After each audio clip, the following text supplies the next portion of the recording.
अल्लाह मुझसे गलती हो गई। अल्लाह पाक के आगे रो लेना, अल्लाह पाक के आगे अपनी गलती को मान लेना आपको अपने तमाम गुनाहों से बचा सकता है। आज ही अपनी गलती को मान लें, अल्लाह के आगे तस्लीम कर लें कि हाँ आपसे गलती हुई है।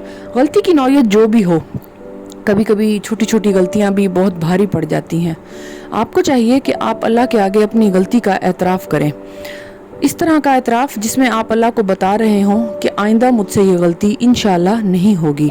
मेरी कोशिश होगी, मैं कोशिश करूँगा या मैं कोशिश करूँगी, मुझे उम्मीद है कि मैं सीधी राह पर चलूँगी। मुझे इस बात का मालूम है कि मैं अपने नफ्स पे काबू रख सकती हूँ, मैं अपने नफ्स पे काबू रख सकता हूँ। मुझे लगता है कि मैं जन्नत के बहुत करीब हूँ, मुझे लगता है कि मैं दोज़ख की आग से बहुत दूर हो सकती हूँ। मुझे लगता है कि being a Muslim, being a human being, एक इंसान अल्लाह पाक के आगे अगर अपनी गलती तस्लीम कर लेता है तो वो सारे गुनाहों से पीछे हट जाता है, साफ़ सुथरा हो जाता है, धुल जाता है। इतना ही पाक साफ जैसे एक इंसान 5 वक्त नमाज पढ़ के, जैसे 5 टाइम अगर एक इंसान नहाता है तो कितना ही उसके साथ रह जाएगा, कुछ भी गलाज़त, कुछ भी बुरा, कुछ भी नापाकी नहीं। इसी तरह 5 वक्त नमाज पढ़ने से भी इंसान पाक हो जाता है। इसी तरह अपनी गलती तस्लीम कर लेने से भी इस्लाम में जो डिलीशन का एक एटीट्यूड है वो भी आपके पास आ जाता है।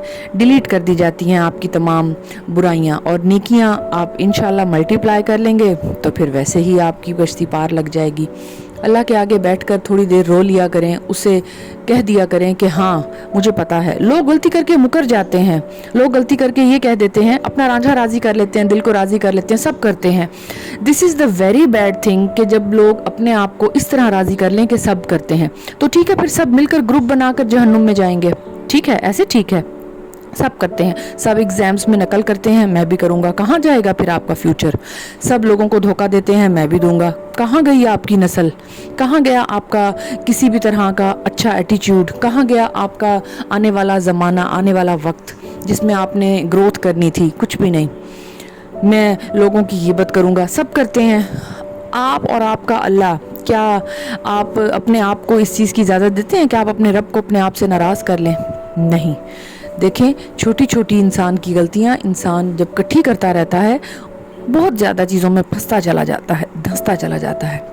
अल्लाह के साथ अपना ताल्लुक़ रस्सी का बनाएं, धागे का नहीं, जो बारहा इसी बहाने कि सर्दी है, गर्मी है, गर्मी की वजह से मैं रोज़ा नहीं रख सकता, सर्दी की वजह से मैं नमाज नहीं पढ़ सकता। क्यों? हर वक्त के आपके बहाने हैं ये।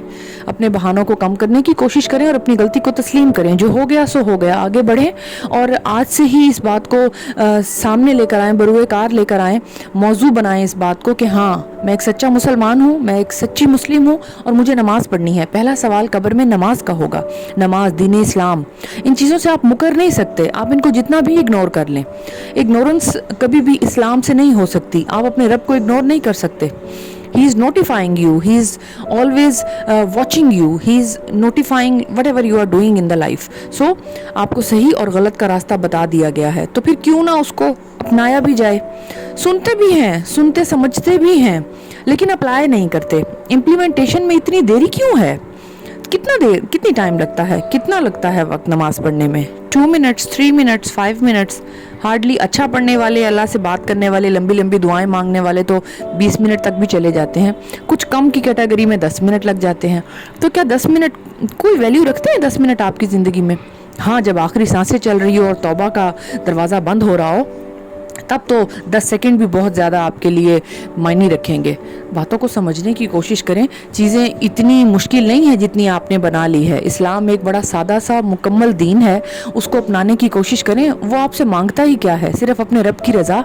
और रब की रज़ा इतनी आसान है, आपके दर पे डेली एक फ़रिश्ता आके दरवाज़ा खटखटा के अजान देकर आपको सुनवा रहा है, आपको बता रहा है अल्लाहु अकबर, अल्लाहु अकबर, अल्लाहु अकबर, ला इलाहा इल्लल्लाह। बात को समझने की कोशिश करें। अजान को आप इग्नोर कर देते हैं।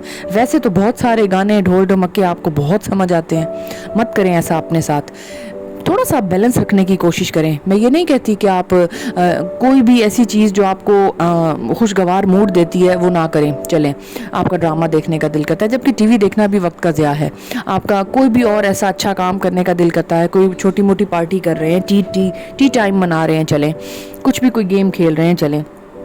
لیکن جب بھی آپ کو پتہ چلے کہ اذان کا وقت ہو گیا ہے، نماز کا ٹائم ہو گیا ہے، فوراً سے پہلے سارے کاموں کو چھوڑ کر بھاگیں اللہ کی طرف لپکیں، وہ آپ کو بلا رہا ہے۔ آپ کے والدین آپ کو آواز دیتے ہیں، بیٹا بات سنو، ادھر آؤ۔ کیا آپ جواب نہیں دیتے؟ جی مما، جی بابا، آپ جواب نہیں دیتے؟ جواب دیتے ہیں نا۔ وہ عمر کے کسی بھی حصے میں آپ کو جواب دینا پڑتا ہے، اور وہ بھی جب آپ کو پکارتے ہیں تو آپ کو فوراً سے جی کہنے کی تو ایک obviously ہاں بھی ٹھیک ہے، جی جی جی بات بتائیں جی۔ آپ کے باس آپ کو پکارتے ہیں، آپ کی وائف آپ کو پکار رہی ہیں، آپ کے ہسبینڈ نے آپ کو کسی چیز کے لیے پکارا، آپ کے بچے نے آپ کو پکارا، آپ فوراً جی کہتے ہیں، جی جی بتائیں، جی جی کیا ہوا کیا وجہ کیا بات ہے۔ لیکن جیسے ہی اللہ پکارتا ہے آپ اگنور کر دیتے ہیں، آ رہا ہوں ابھی آتا ہوں۔ یہ چیزیں آپ اپنی لائف میں شامل کریں نا، پھر باقی لوگوں کو کہہ کر دیکھیں وہ آپ کو کیسے سیدھا کرتے ہیں۔ میرے رب کو اتنا ایزی مت لیں، اپنے رب کو اتنا ایزی مت لیں، اگنور مت کریں اسے۔ اگر آپ نے اسے اگنور کر دیا تو آپ کے ساتھ کیا ہو سکتا ہے آپ کو شاید اس بات کا علم ہی نہیں ہے، لیکن اگر آپ نے قرآن اور اس کا ترجمہ اور تفسیر صحیح سے پڑھی ہو تو آپ کو پتہ چل جائے گا۔ چھوٹی چھوٹی صورتوں میں یہ بات واضح ہے کہ اے مومنو، اگر تم نے ہماری راہ نہیں پکڑی، سیدھی راہ پہ نہیں چلے، تو عذاب، قبر کا عذاب، دوزخ کا عذاب، آگ کا عذاب، کوڑے، یہ سب تمہارا انتظار کر رہے ہیں۔ تو دیکھیں اللہ تعالیٰ کے پاک پیارے نام ہیں، اللہ تعالیٰ کے پاک پیارے ناموں میں یہ صفات ہیں کہ اللہ تعالیٰ معاف کرنے والا ہے، رحم کرنے والا ہے۔ تو اس کو غصے پر مت للکاریں، اس کو مت کہیں کہ اللہ آپ پہ غصہ کرے۔ اپنی غلطی کو مان لیں اور آگے بڑھتے ہوئے اپنے کسی بھی گناہ پر، چھوٹا ہے یا بڑا، شرمندگی شو کریں اور اللہ سے وعدہ کریں کہ اللہ پاک، what is the meaning of I'm sorry mean I will not do that again۔ میں پھر سے یہ نہیں کروں گا، میں پھر دوبارہ اس غلطی کو ریپیٹ نہیں کروں گی۔ اللہ سے یہ وعدہ کر لیں، اپنی غلطی کو مان لیں، شرمندہ ہو جائیں، 2-4 آنسو بہائیں، کیونکہ دعا کی قبولیت آخری تک آنسو سے لگتا ہے۔ جب تک آنسو نہیں آیا بس کہنے سے کچھ نہیں ہوگا، جب آنسو آ جاتا ہے تو اللہ کہتا ہے قبول ہو گئی۔ تو یہ ذرا انٹینسٹی کو بڑھائیں اور چیزوں کو سمجھنے کی کوشش کریں۔ Thank you so much for listening me out. اللہ حافظ۔